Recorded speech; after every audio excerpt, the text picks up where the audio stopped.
noite, bom dia! Estamos aqui pela TV Horizonte, a TV de Nossa Senhora da Piedade. Muito bom dia para você, minha amiga dona de casa, companheira de todas as manhãs, nesta terça-feira gostosa, né? Aqui pela TV Horizonte. Patrícia Diogo, bom dia! Bom dia, Cirantão, bom dia para os nossos telespectadores. Excelente terça-feira com gratidão e alegria. Pois é, Patrícia, uma decisão liminar, né, dada por um juiz aqui em Belo Horizonte, permitiu, pelo menos a decisão diz, permite a reabertura dos bares e restaurantes e, em consequência, cairia o decreto do prefeito Alexandre Calil, que proibiu a abertura dos bares e restaurantes. Bares e restaurantes e lanchonetes estão funcionando, como dizia antigamente, a meio pau, né? Porque os fregueses não podem entrar no ambiente dos restaurantes. Tem que ficar do lado de fora, né?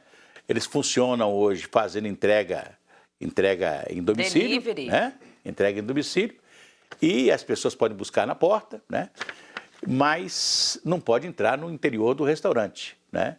Eu tenho defendido aqui que os restaurantes poderiam funcionar com um certo protocolo, diminuindo o número de mesas, né?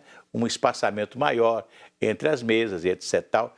Em alguns lugares, na França, nos Estados Unidos, França, me parece na Inglaterra, eles colocaram uma proteção de plástico. Um isolamento. Um isolamento entre os fregueses, que podem ficar sem máscara, jantando, almoçando e conversando.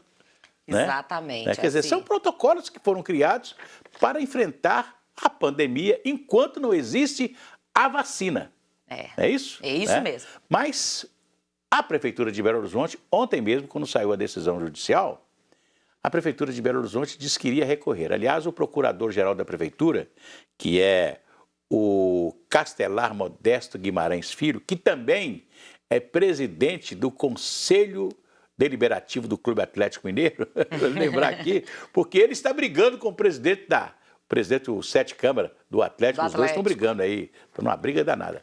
Mas ele anunciou ontem que ia recorrer da decisão do juiz que liberou o funcionamento dos bares e restaurantes e lanchonetes. Mas o juiz, na sua liminar, ele colocou lá algum tipo Os requisitos. de requisitos, né? E de protocolo que os restaurantes deveriam seguir. Então, me parece que a Abrazel, que entrou com esse pedido, né, prefere antes conversar com a Prefeitura para ter uma decisão negociada, né? Para que a Prefeitura não seja obrigada naturalmente, a atender a liminar, né?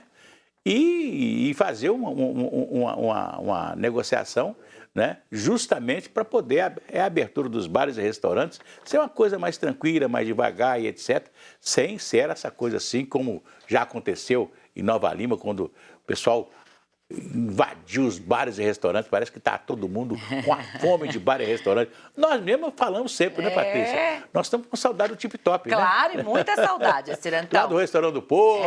Muitas saudades. Agora, vale lembrar o seguinte, eu quero fazer um comentário hoje aqui a respeito dessa decisão judicial, assim, porque esse juiz que deferiu aí, o Dr. Valner, né, ele também aparece em várias outras decisões polêmicas. E eu acredito o seguinte, ele até coloca na sentença de que a prefeitura, o prefeito, ele é arbitrário porque ele está governando a cidade por meio de decretos. Agora, ora bolas, estamos vivendo uma pandemia. Então, a única forma, o único instrumento jurídico para o prefeito governar é por meio de decretos. E esse meio jurídico foi proporcionado pelo Supremo Tribunal Federal. Claro, até aí tudo bem. Só que o prefeito, ele tem ali uma comissão de pessoas estudadas, né, totalmente da saúde e tudo, para poder nivelar aí as decisões dele. Agora, a decisão dele, os protocolos, os requisitos que você diz, os protocolos são piores do que o que a prefeitura tinha colocado. É verdade. Então, o que está acontecendo? Essa situação que todo mundo precisa voltar a trabalhar e quer ter emprego, e isso nós sabemos.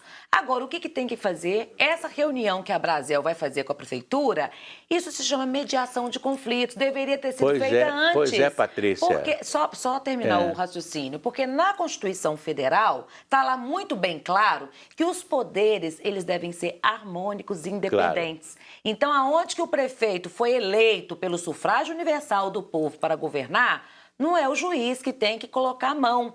E aí a prefeitura vai recorrer e vai ganhar. Pois é, mas isso aí é o que tem mais acontecido no Brasil nos últimos tempos, decisões judiciais que são muito discutidas pelo povão. É isso. O prefeito de Belo Horizonte, você falou aí da comissão que ele teve, de pessoas cientistas e etc. Mas ele esqueceu de trazer para essas comissões pessoas que representavam os segmentos econômicos da cidade. Claro. O pessoal do comércio, da indústria. Esse pessoal tinha que estar discutindo também com o prefeito. Mesmo. Da Brasel mesmo. Isso. Né? Olha, como a Belo Horizonte é a capital nacional dos bares, então tinha que trazer o pessoal da Brasel, para isso ter uma representação, né? Ou sindicato dos hotéis similares, tinha que ter alguém ali para participar, para ser o poder moderador dentro da comissão. Essa reunião deveria acontecer antes de qualquer decisão judicial. Isso na época que começou a pandemia, claro. Não é verdade? Receber, principalmente, nós temos aí o presidente da CDL também, Marcelo de Souza, que ele briga também essa falta de diálogo com a prefeitura, né? É verdade, ele saiu aí, tudo.